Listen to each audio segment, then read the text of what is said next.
from your breaking news and weather authority. This is 13 WHAM News at 6. Begin tonight with breaking news. Authorities identifying the victims of yesterday's fatal triple shooting in Brighton. Good evening, I'm Stephen Pappas. Brighton police sharing new information within the last hour. The child and 2 adults shot and killed on Brighton's Hollyvale Drive Friday afternoon have been identified as 74-year-old Mary Lacini, 11-year-old Ann Mancuso, and 53-year-old Lawrence Mancuso. 13 WHAM's Daniel Finkelstein joins us now with more on this latest development. Daniel, good evening. Good evening, Stephen. Police at the scene called this a terrible case of domestic violence. The department said officers found 11-year-old Ann Mancuso unresponsive, suffering from gunshot wounds in the front porch of a home. Next door, officers saw a bullet hole in the window and open doors. Inside, they found Lawrence Mancuso and 74-year-old Mary Lacini, both dead. 11-year-old Ann was taken to Strong Memorial Hospital, where she died from her injuries. Investigators believe Lawrence Mancuso was responsible for the deaths of Ann and her grandmother, Mary Lacini, before taking his own life. Now, we are working to learn more information, and we will keep you updated on air and online. Stephen, back to you. Daniel, thank you very much. A firefighter was injured following an overnight house fire on the city's west side. They say it happened around 3:30 a.m. on Parkway. Authorities say harsh weather conditions created additional challenges, including the winds accelerating the spread of that fire, while the freezing temperatures increased the risk of frozen hose lines. The house was unoccupied at the time and is believed to have been under renovation. One firefighter was treated for a minor injury, and that investigation is ongoing. Firefighters are also investigating a cause of a vacant house fire this morning on Petrel Street. Investigators say firefighters arrived around 9:30 a.m., finding heavy flames coming out of the building. The fire was under control in about 15 minutes, and no injuries were reported there. Well, a pivotal moment for Ontario County as they break ground on the area's very first family homeless shelter. The project aims to provide critical housing and support services for families experiencing homelessness, addressing an escalating crisis in the area. Local leaders breaking ground on the currently vacant cobblestone building, which will be turned into a 24-hour shelter. And now to the weather. Yeesh, it is cold outside. Here's John with a look at how long these bitter temperatures are going to stick around and when we may be seeing some lake effect snow. John, good evening. Yeah, Stephen, good evening. 25 degrees and it feels like just 11. The wind gusts at 39 miles an hour. We're gusting as high as 46 miles an hour just under an hour ago, so very cold air, and that cold air being reported across the area, mostly in the mid-20s by our weather spotters. You see some 1-inch accumulations across areas closer to the lake and 2.5 inches out in Ontario, so a little bit more snow back to the east, and that's something that we expect here as we go through the rest of the weekend as well. See 21 degrees down in Bristol. Winter weather advisories in effect for Monroe and Orleans County. Lake effect snow warnings still in effect until tomorrow night for Wayne and Wyoming counties.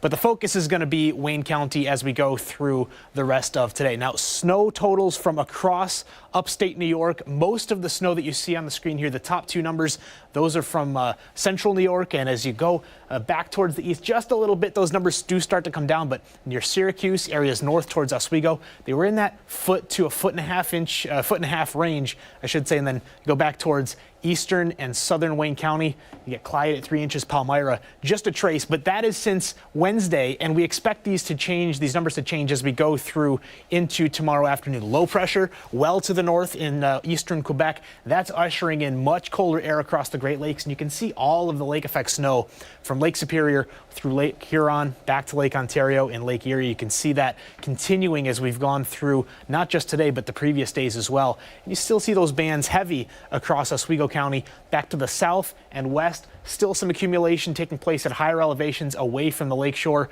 and then just a couple of lake snows moving across Monroe County here in the last few hours. Just trace amounts at the airport, under an inch of accumulation today. And just as the kids go back to school this week, the temperatures will continue to fall, low 20s as we go through the middle of the week, finally getting back to the upper 20s by late next week. And as we go through tonight and into tomorrow morning, you notice that snow still stays off the east end of Lake Ontario, but about 5,000 feet above our heads, we'll see some wind shifts, and that'll push the snow back to the south and west as we go through the day on Sunday and into Monday. We'll still see a couple of flurries out there, but most of the snow will be gone by that time. So tomorrow morning, starting off maybe an inch or so on the ground going into tomorrow. Then most of that accumulation again stays out towards Wolcott, Ontario. You might see about 2 to 5 inches closer to Rochester, Lakeshore, and east.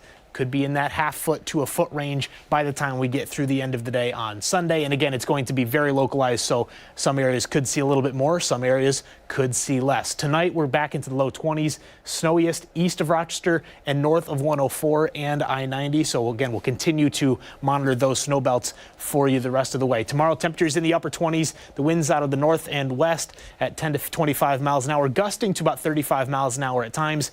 And south of Rochester, the air is just bitter cold. Upper teens, low 20s, blowing snow, but really not a whole lot of accumulation there. Your 7-day forecast has some snow in it, but it's not going to be the same significant lake effect snow as we start to see that winding down a little bit more. Some flurries just about each and every day.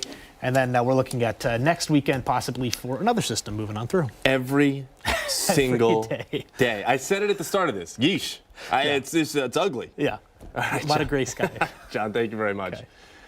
All right, well, the nation is beginning its farewell today to former President Jimmy Carter. Here's Faith Abube with a closer look on the final goodbye. Former President Jimmy Carter's family looking on as his casket, draped in an American flag, was escorted by current and former members of the late president's Secret Service detail. The motorcade then passing through his beloved hometown of Plains, Georgia, on its way to the Georgia State Capitol in Atlanta. Crowds lining the route to pay their final respects. Present. On. The procession pausing at Carter's boyhood home. A bell there rung 39 times in honor of the 39th president.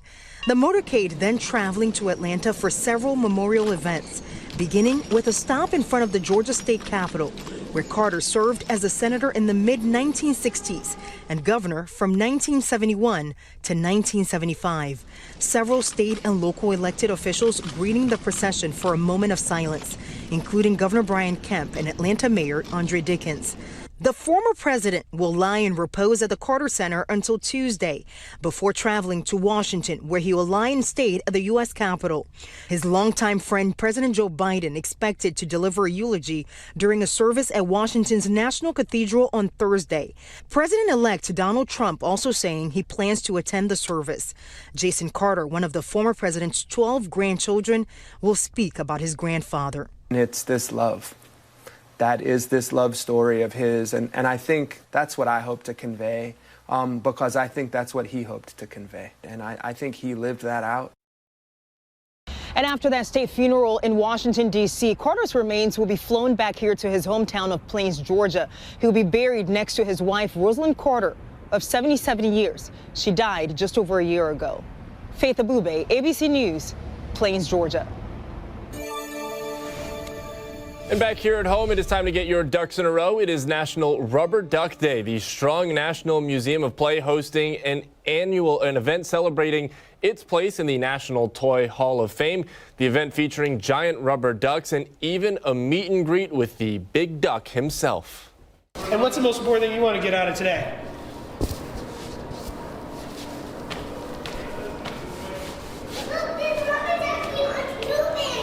National Rubber Ducky Day is just kind of a fun celebration of, the quintessential bath toy. Rubber toys have existed for quite a while, but it wasn't until the 1970s with Sesame Street and Ernie singing Rubber Ducky that kind of created the rubber duck as a bathtub toy. And so we're celebrating that.